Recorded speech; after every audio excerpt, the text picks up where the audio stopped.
with another video. This time I'm talking about Combat Arena Lair of the Beast, which is one of Games Workshop's newest board games. And I'm going to specifically talk about how you can use each of the, I believe it's about a dozen miniatures in the game in Games of 40K. So, as those of you who may have been following the development and the release of Combat Arena, it's a Barnes& Noble exclusive in the U.S. I know in other regions of the world, I think Germany got theirs about the same time as we did, and I believe that's also exclusive to certain retailers in Germany. But wherever you are in the world, you might need to check and see, which retailer GW kind of signed an agreement with to sell the game. But also, you could probably find copies on eBay and elsewhere as well. It had a bit of a troubled launch. I know that I believe GW originally said it was going to release at one time, and it actually released about 2 to 3 weeks later. You can actually go to my Twitter account and see an exchange I had with both Barnes & Noble tech support and Games Workshop when it was late, and I was asking for information. And they didn't have any information at the time, but it was released soon after that, which was great news. So regardless, I think the games, I would definitely recommend it. Although this is not a full review, I think it's a fantastic value at $34.99. You get a dozen miniatures, which really is for the price. For that same price, you can get maybe one Space Marine character model. But you get a whole box full of miniatures and a standalone game to boot. So on that front, I think it's a great deal. I think the quality of the product and the quality of the miniatures is good. But really, the focus of this video is on how you can use these awesome miniatures in your games of 40K. And for the most part, most of these miniatures were originally included in the Warhammer Quest Blackstone Fortress game. Quick side note, I believe Sergeant Vennaro was not included in Blackstone Fortress, and the Ambull was technically included as part of an expansion. But regardless, I put together this video because for my own use, I did quite a bit of legwork to kind of track down data sheets and information on how you can use all of these miniatures and all these characters in 40K. And so I wanted to, first of all, I wrote a blog post about it.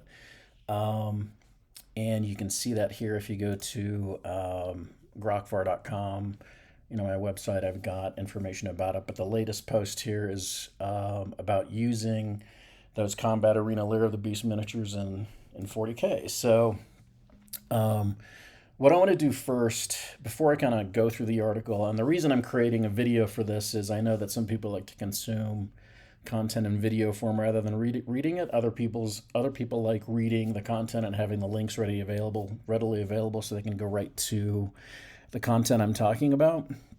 But before I get started, I wanted to just point out a couple of really key resources on the web, and I'll have links for all of this in the description of the video. But first of all is this blog post where I've combined a lot of this information and a lot of links about how to use each of the individual characters and what their rules are.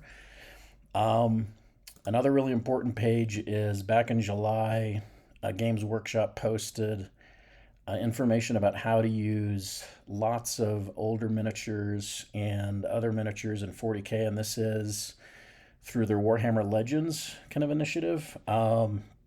And the Legends Field Manual provides points for all of the units that you can play as is in 40K.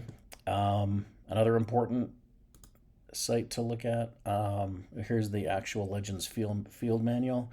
It's a PDF that lists all of the different point values for all of their Legends units, and that includes most of, but not all, the units in Combat Arena Lair of the Beast.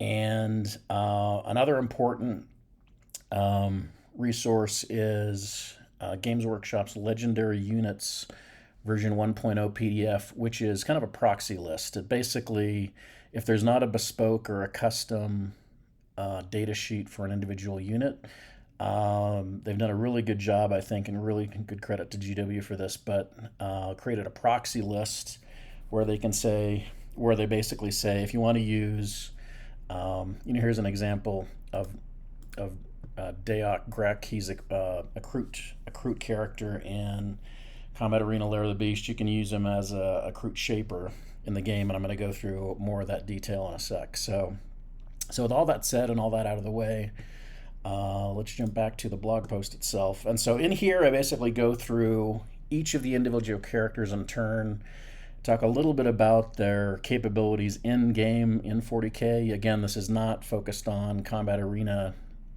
Lair of the Beast, the game itself, but this is really all about how to use each of these cool miniatures in your 40K games. So obviously headlighting with the Ambull, and I've kind of covered the datasheet locations, and I've linked those throughout. But I also wanted to pause just for a sec to talk about GW's official stance on using these miniatures in your 40K games. Essentially, their stance is that, and I've highlighted this this bit in the blog post. Essentially, they say you're free to use these units in any place outside of an official tournament, and definitely, I would imagine official Games Workshop tournaments. You're not going to be able to use these units. But that said, I know that there's some local tournaments that are much more give you much more freedom about using proxies. For example, I'm going to be going into a tournament this fall, and they essentially do allow proxies conversions and even printed models. So your mileage is going to vary. I would not go into this thinking you're going to use these models in a tournament setting, but I do think that in most cases, and again, it depends on your local play group, it depends on the stores you might play at or the other groups you might play with. You might want to check with them first about how to handle proxies, because it can vary all over the map. But I'm just kind of stating officially what Games Workshop's official printed stance is on this before we kind of continue further. So with that out of the way, and that said, the first and arguably the most anticipated unit is the Ambull. And the Ambull, out of all the units in Combat Arena Lair of the Beast, is the only one that can be taken in unaligned forces, which is cool because that unaligned forces faction, and I grabbed the ruling or the rule bit here that's relevant. Unaligned forces can basically be added to any faction in the game. So if you want to add the Ambull to any of the armies you have, from Space Marines to whatever, and playing with friends, again, outside of official tournaments, I think that's a really cool way to use the model. So personally, I think it would be great to, I think the Ambull would be perfect for maybe an Orcs army. You could imply that maybe the Orcs have tamed one. For the Tyranids, maybe it's, the Tyranids have been able to control one and they're using it on the battlefield. I mean, there's lots of ways you can kind of do your own fluffy lore about it, but it's very cool to have this in the game. Anyway, looking at the data sheet for the Ambull, I actually think it's one of the cooler data sheets that come out of the Combat Arena miniatures. He's got the Deep Strike keywords. He also has Feel No Pain 5+, pretty healthy stat line, pretty high toughness and wounds. He's also got a boreworm infestation rule where basically twice per battle he can go back into reinforcements and then redeploy, which is cool. But it's good to see the rules for him on the tabletop. As far as points cost, he's 85 points. Again, that's in the Legends Field Manual that I talked about as of October 2023. And his data sheet, you can see both sides of that data sheet in the Legends Unaligned Forces link that you can see here. So next up is Sergeant Vennaro. He was not included. This miniature was not included in the original Blackstone Fortress set.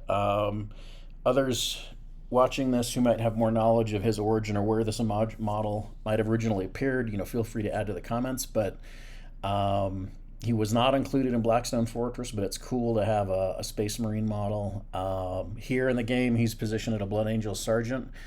And unlike the Ambull, he doesn't have a bespoke datasheet. There is no Sergeant Vennaro datasheet either in Legends or in kind of regular 40K. But he is a sergeant, and so as a Space Marine sergeant, personally, I think he would fit best in an assault as a sergeant in an assault intercessor squad. Giving him the chainsword and a bolt pistol, even though I believe in Combat Arena he has something like a grav gun or something like that. But I think he makes a perfect fit for assault intercessors, and you can just use the modern rules and points for an intercessor squad to get him, to basically add him to the unit. True to the lore, I think it would be cool to have him as a Blood Angel Sergeant leading some assault intercessors. But again, this is entirely up to, you could proxy him as, essentially any other leader type character, as long as the base size is right and, your opponent agrees or wherever you're playing with agrees. So, but anyway, cool to see another Space Marine unit you can use, a Space Marine model. And then here I've got the point cost for the full intercessor squad that lets you include a sergeant and the locations for where you can find those. Next up, we have UR025, which is another one of my favorite, outside of the Ambull. He's one of my other favorite characters for this because I mainly play AdMech. I love the lore around the character. He essentially is a sentient robot that's masquerading as one that's not sentient, so he doesn't get turned into the scrap heap or reported somewhere by AdMech or the Inquisition for being an heretical AI. So. But I think it'd be a nice fit for either a Imperial Guard or an AdMech army. His stats aren't really stand out in terms of the data sheet, but to to the dismay of either the delight or the dismay of AdMech players, he actually has a better ballistic skill than essentially every unit in our army than. Excluding like Corpuscari and all of our leader units. So, but he's looks like a fairly tough, durable single unit. He's got lone operative, so it might be kind of hard to shoot from a distance. But anyway, it's cool to have the rules in the game, so you can definitely put him on the tabletop if you want. So, and he's in the Legends Agents of the Imperium. That's where you're going to find his data sheet. And next up is the Imperial Navigator Espern Locarno. He also has a dedicated data sheet, which is awesome. You can find that in, his is located in Agents of the Imperium. And the interesting thing that he does, looking at his data sheet, is he kind of does what I'm most familiar with AdMech. So AdMech, the techno-archaeologist, has an ability where he has a 12-inch range where enemy reinforcements can't be set up, and it looks like Espern has a similar capability. He can also do a battle shock on enemy units within 12 inches, so he seems fairly tough. Personally, I think the model is much more interesting than his data sheet. Very distinctive, unique headgear here, so lots of kit bashing opportunities, but all the rules for running him in game as is are listed here. He's in also Legends Agents of the Imperium, and he's 40 points as of now.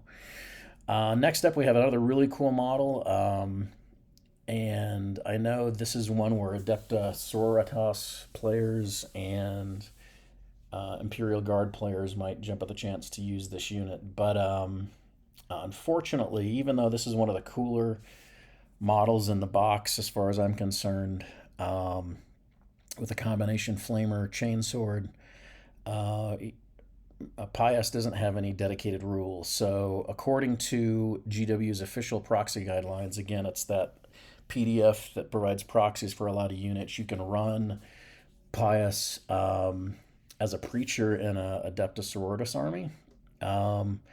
And, the preacher stats are, they're not bad. I know that I'm not very familiar with Adeptus Sororitas, but I think just having the ability to have this really cool model on the field with this awesome chain sword, flamer combination weapon is just really cool. So, and one kind of quick caveat here is that in the Combat Arena Lair of the Beast game, the Pious Vorne model comes with a 32 millimeter base.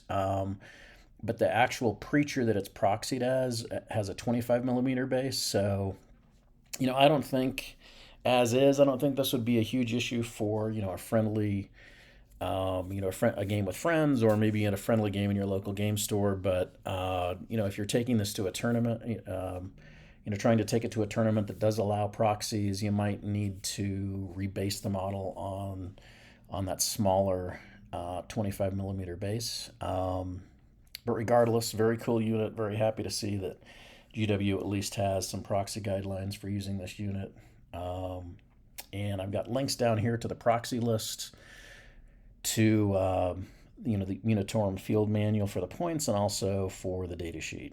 And then let's quickly go to Dahyak Grekh, who is a Kroot tracker in Lair of the Beast. And like Pious Vorne, excuse me, there are no dedicated rules for Dahyak, but you can use the Kroot Shaper rules and proxy him like that. So I've got the links here in the blog post. You can refer to the legendary units proxy list to see exactly where he's listed. He's 40 points as of this month and as of this time, and his actual data sheet for the Kroot Shaper is in the current Tau Empire list index that you can find online. Next up, we have Taddeus the Purifier, who is also could be a great addition to an Adeptus Sororitas army. And also he can be included as a regimental preacher in any Astra Militarum army. And, interesting ability here is the war hymns. I'm not as familiar with Imperial Guard armies, but it sounds like he could be a nice addition to a melee army. And again, same kind of issue here with base sizes. His base size is 32 millimeters in Lair of the Beast. And the official units he's proxied, or the official models he's proxied as, use smaller bases. So you might want to just double check with your opponent, local tournament game rules to see if you're, if they're cool with that. And here's all the relevant links. If I've got any broken links or bad links in here, please let me know, in either on the blog post comments or in video comments. So next up, we've got Rogue Trader Janus Draik. And luckily, he does have a custom data sheet, and he's got some cool abilities. He's got Leader and Infiltrators keywords, and he actually gives that Infiltrator's ability to the unit he leads, and I believe he can lead Void's Men-at-Arms or Imperial Navy Breachers.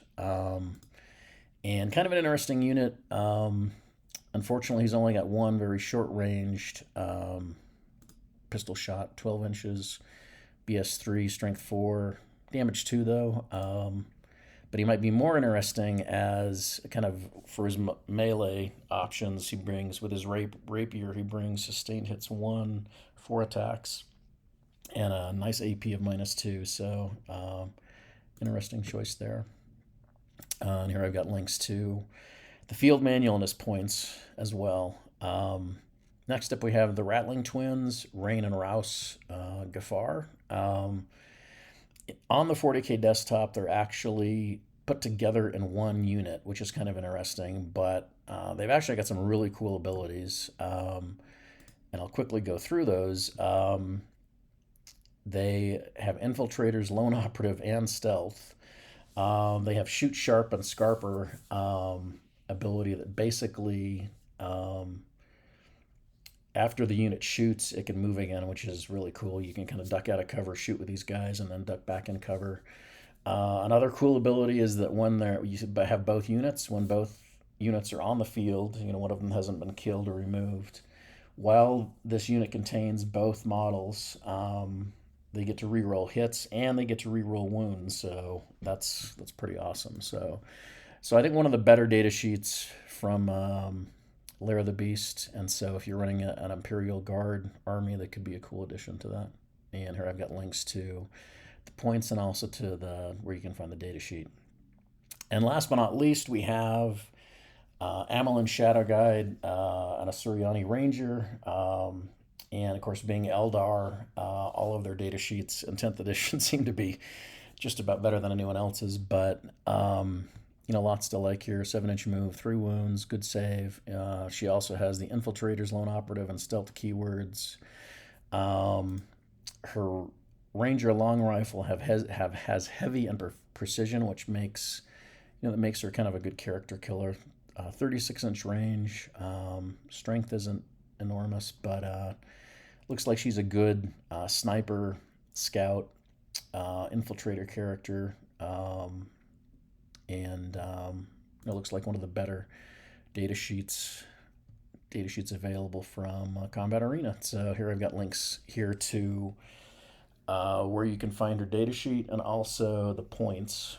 And that's essentially a wrap of all the characters and miniatures that are in Combat Arena Lair of the Beast and how to play them in 40K. I would love to hear from you if you're using any of these characters in your 40K games, or if you've tried to run them in a local tournament that allows proxies and conversions and all that stuff. And so I would love to see if any of these really are standout units for you. And as always, you're free to connect with me on Twitter, Instagram, Reddit, here on YouTube. I've also got a free newsletter. No advertising. I've got no advertising on my site. Basically, it's all free at the moment. So you can sign up for that to get regular updates on when I post new blog posts. And as always, please like the video and subscribe to the channel to help the algorithm. Definitely helps, with video ranking and everything else. If you want to support the channel, the only thing I'm offering now is you can buy me a coffee. Those are linked through, if you go to the About tab on my YouTube channel, you can find a way to buy me a coffee there. Basically helps pay for the monthly hosting fee I have for the blog, for the Grekh blog. But you can also find me on, you can also follow me on Twitter and Instagram, and I'm pretty active on Reddit as well. So, and as far as what's next, if you've got Combat Arena and you'd like to see another video from me, whether it's about how to play, maybe I could sit down with one of my sons and play through, a game session, and we could post that online. Individual assembly and painting instructions for all the miniatures that are included in the game. I'm definitely willing and planning to do that. I'm just wondering, happy to make that a higher priority if more people want to see it. And also a full product review, similar to what I did to Space Marine the board game. So anyway, with that, I want to thank everyone for watching. I appreciate, again, all the support. The community here on YouTube and on Reddit and elsewhere has just been really fantastic. So thanks to everybody for your support and your encouragement. And I will see you later. Thanks.